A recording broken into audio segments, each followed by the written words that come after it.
Hi everyone, I'm Emma. 2 years ago, I married James Miller, thinking I had found my soulmate. Everything was perfect until our baby Lucy arrived 6 months ago. Don't get me wrong, Lucy is the joy of my life, but her arrival seemed to bring out the worst in my mother-in-law, Martha. It started with Martha criticizing how I held Lucy, saying I was doing it wrong and would cause bad posture. She would barge into our house without warning, constantly criticizing everything I did. At first, I tried to be understanding because she's James's mom. One evening, I told James, "Your mom changed Lucy's feeding schedule again." He replied, "Honey, that's just how she is. She raised 2 kids successfully. Maybe we should listen to her experience." After that conversation, I called my best friend, Sarah, and asked, "Am I being too sensitive?" Sarah quickly responded, "No way." She rearranged your entire kitchen because she didn't like your setup. That's not normal. Things got worse when James's younger brother, Tom, came to visit. He told me, "Emma, I've got to tell you something. Mom's always been like this." She drove away James's college girlfriend, Katie, the same way. I asked, "What do you mean?" Tom explained, "She would show up uninvited, criticize everything, and then cry to James about how Katie was pushing her away." Katie eventually couldn't take it anymore. One afternoon, while putting away groceries, I met Diana, Martha's neighbor. She was dropping off some mail that got mixed up. She said, "Oh, you're James's wife. How are you holding up?" I asked, "What do you mean?" Diana replied, "Martha's quite a piece of work. I've seen her do this before. She did the same thing to her daughter-in-law next door. They moved across the country to get away from her." Later that night, I found that all of my carefully organized baby clothes were completely rearranged. Martha proudly said, "I did you a favor. Your organization system didn't make sense, and I threw away those ugly onesies your mom bought. They weren't good enough for my granddaughter. Those onesies were special to me, and I was furious." "You had no right," I yelled. Martha then said, "James, sweetie, Emma's yelling at me again. I'm only trying to help." Right on cue, James appeared and said, "Emma, Mom's been raising kids longer than us." James said, "Maybe we should appreciate her help." I stood there, watching him comfort his mother as she fake sobbed into his shoulder. I realized this was just the beginning of my nightmare. Sarah had been right, this wasn't normal, and something had to change. I didn't know how bad things would get, or that Martha's help would soon become dangerous. Things got even worse after Lucy's first birthday. During a family gathering, I overheard Martha talking to James's Aunt Karen in the kitchen. She said, "I'm just worried about the baby. Emma's so careless with her. Yesterday, I caught her texting while feeding Lucy. And have you noticed how Lucy doesn't look anything like James?" I froze in the doorway, my heart racing. "What are you implying, Martha?" I asked. Martha replied, "Well, Emma works such long hours at that physical therapy clinic, with lots of male patients. I'm just saying we should maybe get a DNA test." The rumors spread quickly through the family. At every gathering, I could feel people's suspicious looks and overhear conversations that would stop as soon as I walked into the room. One morning, while making Lucy's bottle, Martha showed up uninvited. As usual, I was holding Lucy in one arm, testing the formula's temperature, when Martha said, "You're doing it wrong again. Let me help." Before I could respond, she accidentally bumped into me, knocking a pot of boiling water. The scalding liquid hit my arm and splashed onto Lucy's leg. My baby's screams filled the kitchen. "Oh my, how clumsy of you, Emma," Martha said. "See what happens when you don't let me help." Sarah met us at the ER. Lucy had minor burns, but my arm was severely scalded and needed skin grafts. I told James, "Your mother did this on purpose." But James replied, "Emma, stop. Mom would never hurt Lucy. You probably shouldn't have been holding her while making the bottle anyway." That night, while looking for Lucy's favorite pacifier behind the nursery bookshelf, I found something that made my blood run cold, a tiny camera, carefully hidden. I called Sarah over after work, and together we found 3 more cameras around the house. "This is insane," Sarah said. "We need to document everything." She helped me take pictures of the cameras and start keeping a log of Martha's accidents and comments.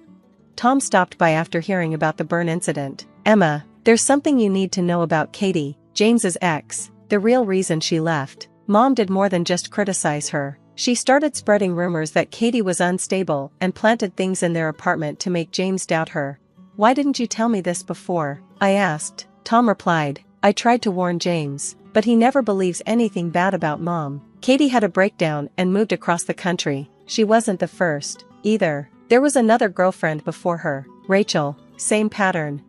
I looked down at my bandaged arm and then at Lucy, peacefully sleeping in her crib, the same pattern. History was repeating itself, but this time, Martha had gone too far. She had hurt my baby, and I knew then that something had to change. "Emma, you need to see this," Tom said, handing me a worn leather journal he'd found while cleaning Martha's attic. "It's Mom's diary." I started reading the entries, and my hand shook as I read. June 15th, James brought home another woman. This Emma thinks she's special. They all do, but I'll make sure she knows her place, just like I did with Katie. September 3rd, Emma's pregnant. This complicates things, but babies are excellent leverage. I kept reading the diary. December 10th, found the perfect spots for cameras. Once I have enough footage of her mistakes with the baby, James will see the truth. April 20th, the boiling water worked perfectly. Now everyone sees how careless she is with Lucy. James is already doubting her, just like with Katie, when I planted those pills in their apartment. That evening, Diana called me. "Emma, after the burn incident, I installed security cameras outside my house. Yesterday, I caught Martha bragging to her friend about the accident. I have it on video."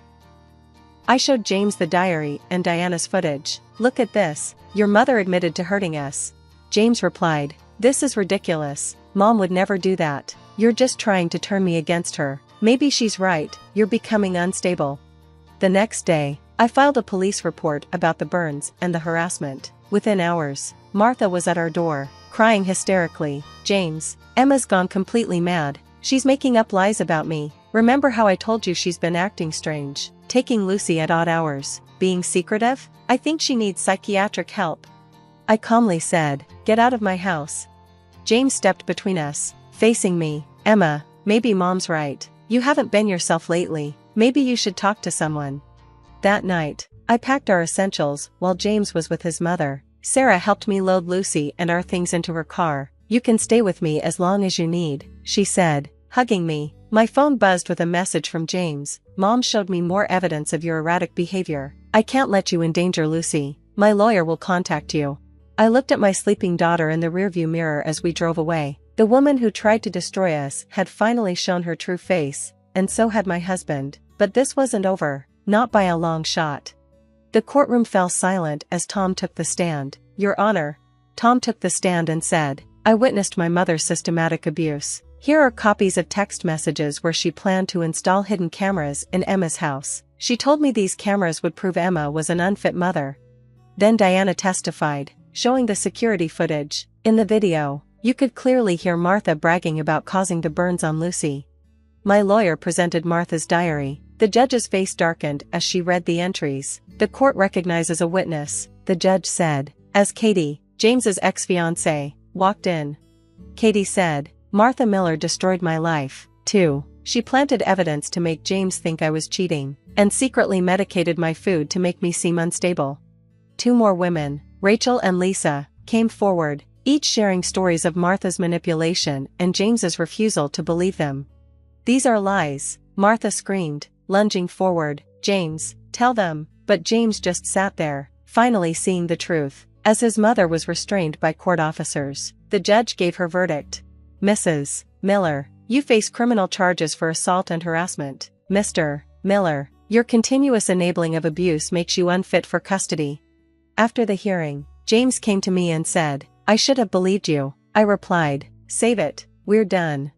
3 years flew by. My physical therapy practice, New Beginnings, was thriving. Lucy, now 4, was doing great in preschool. One morning, Sarah burst into my office, holding a newspaper. "Look, Martha got 5 years for assault, and James just got fired after multiple women at his company reported harassment. Karma's real." That evening, we celebrated Lucy's birthday at my new house. Tom, Diana, and Sarah were there, my real family. Lucy blew out her candles, surrounded by love and laughter. "Make a wish, sweetie," I said. "I already got my wish," Lucy replied. "Mommy." I hugged my daughter tight, thinking about how far we'd come. Martha was in jail, James was facing his consequences, and we were finally free. Sometimes, the best revenge isn't about getting even, it's about rising above, succeeding, and building a beautiful life despite those who tried to break you. "More cake, everyone," Sarah called out, looking around at my chosen family, the ones who stood by me, fought for me, and believed me. I finally felt complete. We didn't just survive, we thrived. And that was the sweetest victory of all. What would you have done if you discovered hidden cameras in your house? Would you immediately confront your spouse or quietly gather evidence like I did? What's the right move when someone you love refuses to see abuse happening right in front of them? Share your thoughts in the comments below. If my story resonated with you, don't forget to like and subscribe. I post new stories every week about overcoming toxic relationships. Remember, sometimes the people who should protect us the most are the ones we need protection from.